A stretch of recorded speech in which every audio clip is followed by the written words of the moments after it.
ಈಗಿನ ಬಾದಾಮಿ, ವಾತಾಪಿ ಅಂತ ಕ್ರಿಸ್ತಶಕ 600ರಲ್ಲಿ ಚಾಲುಕ್ಯ ವಂಶದ ದೊರೆ ಕೀರ್ತಿವರ್ಮನ ಆಡಳಿತ ನಡೆಸ್ತಾ ಇರ್ತಾನೆ.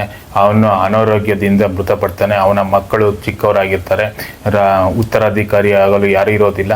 ಆ ಸಂದರ್ಭದಲ್ಲಿಯೇ ಕೀರ್ತಿವರ್ಮನ ತಮ್ಮ ಮಂಗಳೇಶ ಉತ್ತರಾಧಿಕಾರಿಯಾಗಿ ನೇಮಕಗೊಳ್ತಾನೆ.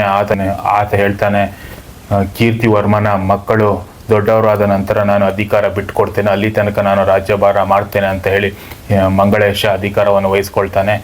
ಇತ್ತ ಕೀರ್ತಿವರ್ಮನ ಮಕ್ಕಳಾದ ಕುಬ್ಜ, ವಿಷ್ಣುವರ್ಧನ, ಜಯಶೀಲ ಮತ್ತು ಯರಯ್ಯ ಅಂತ ಹೇಳಿ 3 ಜನ ಮಕ್ಕಳಿರ್ತಾರೆ. ಅವರೆಲ್ಲ ಅಜ್ಜಿಯ ಆಶ್ರಯದಲ್ಲಿ ಬೆಳೀತಾರೆ. ಯರಯ್ಯ ಚಿಕ್ಕ ವಯಸ್ಸಿನಲ್ಲಿ ಕತ್ತಿ ವರಸೆ, ಕುದುರೆ ವರಸೆಯನ್ನು ಕೂಡ ಕಲ್ತಿರ್ತಾನೆ. ಯುದ್ಧ ನಿಪುಣನಾಗಿರ್ತಾನೆ. ನಂತರ ಅವನು ಪ್ರೌಢಾವಸ್ಥೆಗೆ ಬಂದ ನಂತರ ಬರ್ತಾನೆ. ನಂತರ ಚಿಕ್ಕಪ್ಪ ಮಂಗಳೇಶನಿಗೆ ಇವನಿಗೆ ಪಟ್ಟ ಕಟ್ಟೋಕೆ ಇಷ್ಟ ಇರೋದಿಲ್ಲ, ತಮ್ಮ ಅಣ್ಣನ ಮಗನಿಗೆ ಪಟ್ಟ ಕಟ್ಟೋಕೆ ಇಷ್ಟ ಇರೋದಿಲ್ಲ. ಪುತ್ರ ವ್ಯಾಮೋಹ ಉಂಟಾಗುತ್ತೆ ಮಂಗಳೇಶನಿಗೆ. ಆದ್ದರಿಂದ ತನ್ನ ಮಗನಿಗೆ ಪಟ್ಟ ಕಟ್ಟಲು ಮುಂದಾಗ್ತಾನೆ. ಇದರಿಂದ ಸಿಟ್ಟಿಗೆದ್ದಂತಹ ಯರಯ್ಯ ರಾಜ್ಯವನ್ನು ಬಿಟ್ಟು ಹೋಗ್ತಾನೆ. ನಂತರ ಅವನು ಅನಂತಪುರದ ಸಿದ್ದಗಿ ಎಂಬಲ್ಲಿ ಬನ ಎಂಬ ರಾಜನ ಜೊತೆ ಸೇರಿ ಎಲ್ಲ ಬುಡಕಟ್ಟು ಪಂಗಡದವರನ್ನು ಸೇರಿಸಿ ಒಂದು ದೊಡ್ಡ ಸೈನ್ಯವನ್ನೇ ಕಟ್ತಾನೆ ಅಂತಲೇ ಹೇಳ್ಬೋದು. ನಂತರ ಮಂಗಳೇಶನ ವಿರುದ್ಧ ಹೋರಾಟಕ್ಕಾಗಿ ಸಜ್ಜಾಗ್ತಾನೆ ಅಂತಲೇ ಹೇಳ್ಬೋದು. ತನ್ನ ಚಿಕ್ಕಪ್ಪನಾದ ಮಂಗಳೇಶನ ವಿರುದ್ಧ ಹೋರಾಟಕ್ಕೆ ಸಜ್ಜಾಗ್ತಾನೆ ಅಂತಲೇ ಹೇಳ್ಬೋದು ಯರಯ್ಯ. ನಂತರ ಯುದ್ಧ ಮಾಡಿ ಮಂಗಳೇಶನನ್ನು ಕೂಡ ಕೊಲ್ತಾನೆ. ನಂತರ ಅನಂತಪುರ, ಈಗಿನ ಆಂಧ್ರ ಪ್ರದೇಶದಲ್ಲಿ ಯುದ್ಧ ಮಾಡಿ ತನ್ನ ಚಿಕ್ಕಪ್ಪ ಮಂಗಳೇಶನನ್ನು ಕೊಲ್ತಾನೆ. ನಂತರ ಅವನಿಗೆ ಇಮ್ಮಡಿ ಪುಲಿಕೇಶಿ ಅಂತ ಹೆಸರು ಬರುತ್ತೆ. ಇಮ್ಮಡಿ ಪುಲಿಕೇಶಿ ಎಂಬ ಹೆಸರಿಟ್ಕೊಂಡು ಚಾಲುಕ್ಯ ವಂಶದ ಅರಸನಾಗಿ ಉತ್ತರಾಧಿಕಾರಿಯಾಗಿ ಮುಂದುವರಿತಾನೆ ಅಂತಲೇ ಹೇಳ್ಬೋದು. ತನ್ನ ವಾತಾಪಿ, ಬಾದಾಮಿಯನ್ನು ರಾಜಧಾನಿಯಾಗಿ ಮಾಡಿಕೊಂಡು ಆತ ರಾಜ್ಯಭಾರ ಮಾಡ್ತಾ ಇರ್ತಾನೆ.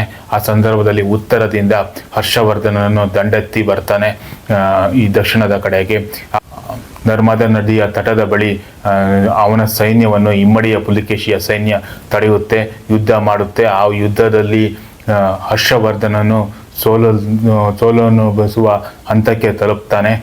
ಆ ಸಂದರ್ಭದಲ್ಲಿಯೇ ಇಮ್ಮಡಿ ಪುಲಿಕೇಶಿ ಮನಸ್ಸು ಮಾಡಿದರೆ ಅವನ ಇಡೀ ಉತ್ತರವನ್ನೇ ಕೂಡ, ಇಡೀ ಭಾರತ ಖಂಡವನ್ನೇ ಕೂಡ ಇವನ ಹಿಡಿತಕ್ಕೆ ತೆಗೆದುಕೊಳ್ಳುತ್ತಿತ್ತು. ಆದ್ದರಿಂದ ಆ ಕೆಲಸ ಮಾಡಿದರೆ ಇವನು ಕೇವಲ ಒಂದು ತಮ್ಮ ಸ್ವಾಭಿಮಾನಕ್ಕಾಗಿ, ತನ್ನ ರಾಜ್ಯದ ರಕ್ಷಣೆಗಾಗಿ ಮಾತ್ರ ಯುದ್ಧವನ್ನು ಮಾಡ್ತಾನೆ ಇಮ್ಮಡಿ ಪುಲಿಕೇಶಿ. ಆದ್ದರಿಂದ ಅವರಿಬ್ಬರು ಹರ್ಷವರ್ಧನ ಮತ್ತು ಇಮ್ಮಡಿ ಪುಲಿಕೇಶಿ ಒಂದು ಒಪ್ಪಂದವನ್ನು ಮಾಡಿಕೊಂಡು ಅಲ್ಲಿಂದ ಅವನು ಉತ್ತರದ ಕಡೆ ಹೋಗ್ತಾನೆ. ಇವನು ದಕ್ಷಿಣದಲ್ಲಿ ದಕ್ಷಿಣ ಪತೇಶ್ವರ ಎಂಬ ಒಂದು ಹೆಸರೇನು ಕೂಡ ಇವನಿಗೆ ಸಿಗುತ್ತೆ ಅಂತಲೇ ಹೇಳ್ಬೋದು. ಇದನ್ನು ಕೂಡ ಚೀನಾದ ಒಬ್ಬ ಯಾತ್ರಿಕ ಹುಯನ್ ಸ್ಯಾಂಗ್ ಅನ್ನು ಕೂಡ ಈ ಒಂದು ಘಟನೆಯನ್ನು ಕೂಡ ಚೀನಾದ ಯಾತ್ರಿಕ ಹುಯನ್ ಸ್ಯಾಂಗ್ ಕೂಡ ತನ್ನ ಪುಸ್ತಕದಲ್ಲಿ ಬರೆದಿದ್ದಾನೆ ಅಂತಲೇ ಹೇಳ್ಬೋದು. ಪುಲಿಕೇಶಿ 610ರಿಂದ ಕ್ರಿಸ್ತಶಕ 642ರ ತನಕ ಆಡಳಿತ ನಡೆಸ್ತಾನೆ. ಸುಮಾರು 33 ವರ್ಷ ಆಡಳಿತವನ್ನು ನಡೆಸ್ತಾನೆ ಅಂತಲೇ ಹೇಳ್ಬೋದು ಇಮ್ಮಡಿ ಪುಲಿಕೇಶಿ. ಇಮ್ಮಡಿಯ ಪುಲಿಕೇಶಿಯ ಕಾಲದಲ್ಲಿಯೇ ಕರ್ನಾಟಕ ರಾಜ್ಯ ಒಂದು ಉತ್ತುಂಗತ ಸ್ಥಾನದಲ್ಲಿ ಇತ್ತು ಅಂತ ಹೇಳ್ಬೋದು. ಇದು ದಕ್ಷಿಣ ಭಾರತದ ತುಂಬ ಕರ್ನಾಟಕದ ಒಂದು ಹೆಸರಾಗಿತ್ತು ಅಂತ ಹೇಳ್ಬೋದು. ಕನ್ನಡದ ರಾಜ್ಯದಲ್ಲಿ ಅಗ್ರಗಣ್ಯವಾದ ಸ್ಥಾನ ಯಾರಿಗಂತ ಹೇಳಿದ್ರೆ ಅದು ಇಮ್ಮಡಿಯ ಪುಲಿಕೇಶಿ ಅಂತಲೇ ಹೇಳ್ಬೋದು. ಇಮ್ಮಡಿಯ ಪುಲಿಕೇಶಿಯ ಸಾಧನೆಗಳು ಭಾಳಷ್ಟು ಇದೆ ಅಂತಲೇ ಹೇಳ್ಬೋದು. ಇಮ್ಮಡಿ ಪುಲಿಕೇಶಿ ದಕ್ಷಿಣ ಪತೇಶ್ವರ ಎಂಬ ಒಂದು ಹೆಸರು ಕೂಡ ಇರುತ್ತೆ ಅವನಿಗೆ.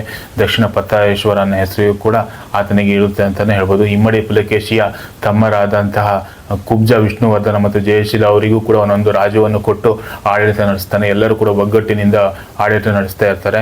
ಆ ಉತ್ತರದ ಹರ್ಷವರ್ಧನನ್ನು ಕೂಡ ಸೋಲಿಸಿ ದಕ್ಷಿಣ ಪತೇಶ್ವರ ಎಂಬ ಹೆಸರನ್ನು ಕೂಡ ಇಮ್ಮಡಿ ಪುಲಿಕೇಶಿ ಹೆಸರು ಬರುತ್ತೆ ಅಂತಲೇ ಹೇಳ್ಬೋದು. ನಂತರ ಆತನ ಕಾಲದಲ್ಲಿಯೇ ಚಿನ್ನದ ನಾಣ್ಯಗಳು ಕೂಡ ಚಲಾವಣೆಯಲ್ಲಿ ಇದ್ದವು ಅಂತ ಹೇಳಿ ಹುಯಾನ್ ಸ್ಯಾಂಗ್ ಕೂಡ ಬರೆದಿದ್ದಾನೆ, ಚೀನಾ ಯಾತ್ರಿಕ.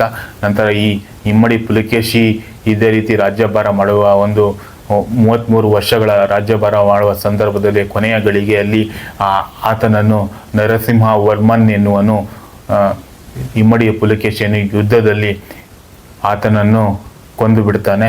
ನಂತರ ಇಮ್ಮಡಿಯ ಪುಲಿಕೇಶಿಯ ಮಗ ವಿಕ್ರಮಾದಿತ್ಯ ನಂತರ ಬಂದು ಅವರನ್ನು ಕೂಡ ಸೋಲಿಸಿ ಮತ್ತೆ ಚಾಲುಕ್ಯ ವಂಶವನ್ನು ಕೂಡ ಮತ್ತೆ ಬಾದಾಮಿ, ವಾತಾಪಿಯಲ್ಲಿ ಸ್ಥಾಪನೆ ಮಾಡ್ತಾರೆ ಅಂತಲೇ ಹೇಳ್ಬೋದು.